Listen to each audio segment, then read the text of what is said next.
Bonjour à tous et bienvenue à Catch Club. On se retrouve pour les news de la semaine et cette semaine on va parler de la WWE mais également de la New Japan et de la AEW. On va notamment s'intéresser à Jon Moxley, CM Punk, Seth Rollins et Becky Lynch ou encore Ronda Rousey qui s'est gravement blessée. Mais on va d'abord commencer avec une news concernant WWE 2K20 car 2K vient de dévoiler le contenu de la première tour WWE qui sera dans WWE 2K20. Pour info, chaque tour WWE offre une série de matchs uniques avec différents défis et cette première tour sera consacrée à nul autre que Roman Reigns, le catcheur qui sera justement sur la couverture de WWE 2K20 en compagnie de Becky Lynch. Et donc dans cette tour 2K spéciale Roman Reigns, les joueurs suivront l'histoire du Big Dog depuis ses débuts à la WWE, donc le Shield, etc., jusqu'à ses grandes rivalités, notamment contre John Cena ou encore Brock Lesnar. Les joueurs pourront participer à une série de 16 matchs qui permettront de revivre les moments clés de la carrière de Roman Reigns. Et pour info, 2K précise que chaque match inclut une introduction en live action exclusive du Big Dog en personne, jamais diffusé jusqu'à maintenant. Donc vous aurez droit à des petits extraits exclusifs de Roman Reigns dans WWE 2K20. Comme d'habitude, je vous laisse le lien dans la description avec tous les détails de cette tour WWE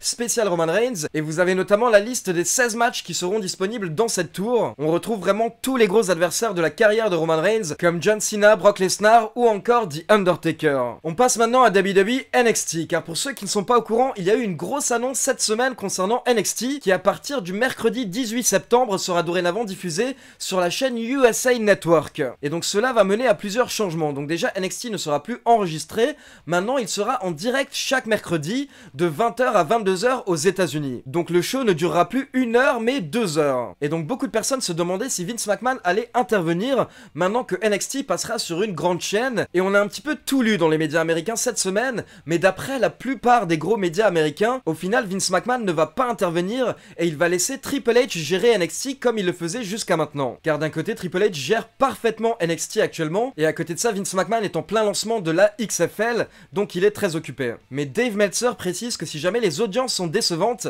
il est possible que Vince McMahon commence à intervenir lors de NXT, et Chris Jericho a également donné son avis. Selon lui, en fait, NXT va totalement changer avec le temps. Car pour lui, en fait, Vince McMahon va apporter sa touche au show, et au final, NXT va un petit peu devenir comme Raw et SmackDown. Ce sera le 3e show hebdomadaire de la WWE, mais il n'aura plus son côté particulier. Donc personnellement je ne souhaite pas me prononcer car on verra bien ce qui se passe. Pour le moment le show n'a même pas débuté encore sur USA Network, donc on verra bien ce que ça donne. En tout cas je suis très curieux de voir comment le show va évoluer maintenant qu'il passera sur une grande chaîne nationale. Et la dernière petite info par rapport à l'évolution d'NXT, c'est que comme NXT va maintenant passer sur une grande chaîne, apparemment la WWE va toucher entre 30 et 100 millions de dollars par an pour la diffusion de NXT. Donc je sais que c'est une fourchette assez large, mais les journalistes américains en fait n'arrivent pas à se mettre d'accord sur la somme que la WWE va percevoir. En tout cas, quoi qu'il arrive, ce sera au minimum 30 millions par an. Du coup, la WWE va sûrement modifier les contrats actuels des catcheurs à NXT pour leur donner une augmentation. On passe maintenant à la New Japan, et pour ceux qui l'ont raté, j'ai sorti ma review de la finale du G1 Climax hier, et je vous conseille à tous d'y jeter un coup d'œil parce que j'ai vraiment fait en sorte d'expliquer un petit peu ce qui se passe actuellement au sein de la fédération et de vous présenter les différents catcheurs importants en vous mettant des photos et en essayant un petit peu de vous expliquer le passé des différentes grosses stars. Comme ça, j'espère que petit à petit vous vous habituerez aux catcheurs New Japan. Donc je vous laisse le lien au-dessus de l'écran. N'hésitez pas à jeter un coup d'œil à ma dernière review New Japan. Et lors de cette review, je vous ai parlé du retour de Katsuyori Shibata qui a attaqué Kenta. Mais comme je vous l'avais précisé, en fait Shibata est actuellement à la retraite, et d'après les médecins c'est une retraite définitive suite à des blessures au cerveau. Mais du coup, suite à l'attaque de Shibata sur Kenta, beaucoup de fans se sont demandé si Shibata allait recevoir le feu vert des médecins pour pouvoir remonter sur les rings. Mais apparemment ce ne serait pas le cas. Pour le moment en tout cas, la New Japan refuse toujours que Shibata remonte sur le ring, mais le journaliste américain Dave Meltzer a annoncé hier que Shibata ferait tout actuellement pour recevoir le feu vert des médecins afin d'effectuer son retour potentiellement début 2020. Et comme vous le savez tous, habituellement Dave Meltzer est assez bien informé, et clairement à côté de ça c'est curieux de voir Shibata attaquer Kenta si derrière ça ne mène pas à quelque chose. Donc voilà, pour tous les gros fans de la New Japan qui espèrent comme moi que Shibata effectuera son retour, et bien sachez qu'apparemment il fait tout pour actuellement. On passe à un autre catcheur qui lutte actuellement à la New Japan mais qui est sous contrat à la AEW, il s'agit de Jon Moxley. Jon Moxley est censé avoir un très gros match, même un dream match contre Kenny Omega le 31 août lors de All Out, le prochain show de la AEW. Mais il se trouve que Jon Moxley s'est blessé lors du G1 Climax, apparemment il souffre actuellement d'une infection au coude. Et donc Moxley avait quelques matchs sur les ligues indépendantes la semaine dernière, et la plupart de ses matchs solo sont devenus des matchs par équipe pour éviter qu'il ne prenne trop de bump. Mais il faut savoir qu'il a malgré tout tenu à effectuer un match 1 contre 1 contre Pentagon qui était prévu depuis des mois, et au final Moxley a remporté le match, et apparemment durant tout le match les catcheurs ont fait en sorte de protéger le coude de Moxley pour ne pas aggraver sa blessure. Donc pas d'inquiétude, normalement Moxley devrait être en pleine forme d'ici All Out. On passe maintenant à quelques news très rapides par rapport à Dwayne Johnson de Rock. Donc d'abord il faut savoir que le magazine Forbes a sorti son classement annuel des acteurs les mieux payés au monde, et cette année c'est The Rock qui est numéro 1 du classement avec 89,4 millions de dollars pour l'année 2019. The Rock a notamment perçu un salaire de 23,5 millions de dollars pour son rôle dans Jumanji Next Level, et il faut savoir qu'il touche également 15% des recettes du premier film Jumanji qui a amassé 962 millions de dollars à travers le monde en 2017. À côté de ça, il faut savoir que The Rock s'est marié la semaine dernière, et pour info pour ceux qui l'ont raté, The Rock a récemment annoncé qu'il prenait sa retraite des rings et qu'on ne le reverrait plus catcher à la WWE car il sent qu'il a effectué tout ce qu'il avait à accomplir durant sa carrière. On continue maintenant avec une news qui concerne CM Punk.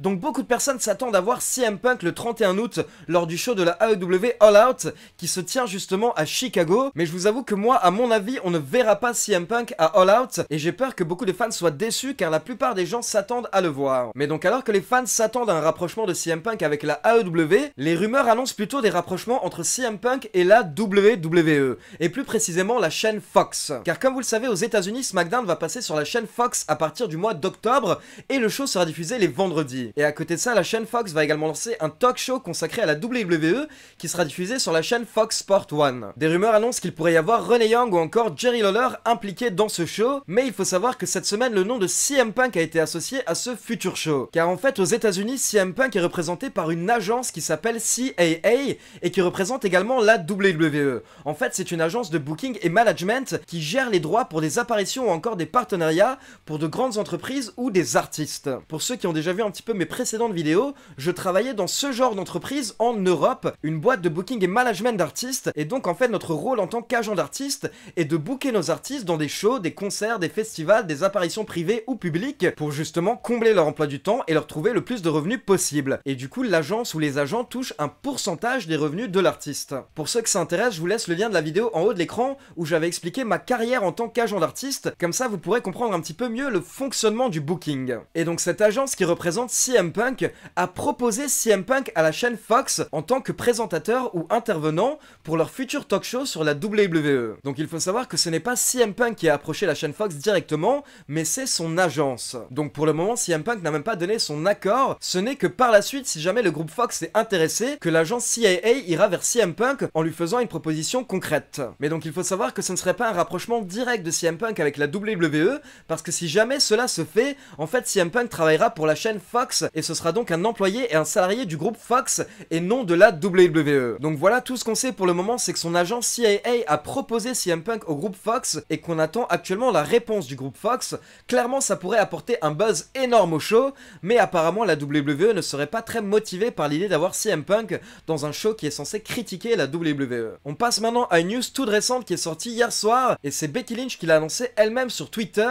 Elle a posté une photo d'elle avec Seth Rollins, où elle a écrit que c'était le plus beau jour de sa vie, et que maintenant ce sera pour tout le reste de sa vie. Donc en fait, Becky Lynch a officialisé hier soir qu'elle s'est fiancée avec Seth Rollins. Donc voilà, je pense que vous vous joignez à moi pour féliciter Seth Rollins et Becky Lynch. Et on termine avec la grosse news de la semaine qui a choqué pas mal de monde en ligne, car Ronda Rousey s'est gravement blessée. Mais il faut savoir que tout ça n'a pas eu lieu lors d'un entraînement ou encore dans un ring, mais ça s'est passé lors d'un tournage. Car pour ceux qui ont raté le dernier épisode des news, j'avais annoncé que Ronda Rousey va retourner à la télé prochainement, car elle vient de décrocher un rôle dans la série 911. Et donc Ronda Rousey est actuellement en plein tournage des épisodes de 911, et elle s'est gravement blessée à la main durant le tournage d'une scène. Donc Ronda Rousey explique qu'elle se trouve actuellement au Mexique, et lors d'une scène, elle devait claquer violemment une porte, et en fait apparemment elle s'est claqué la porte violemment sur sa main car elle s'est emportée durant la scène. Mais ce qui est incroyable, c'est que Ronda Rousey a terminé calmement la scène, puis une fois que le réalisateur a crié couper, elle est allée le voir en lui montrant sa main. Et donc là, je vais vous montrer la photo de l'état de sa main, et donc je préfère tout de suite prévenir, âme sensible, s'abstenir. Donc 3, 2, 1, voici l'état de la main de Ronda Rousey. Ça fait pas plaisir.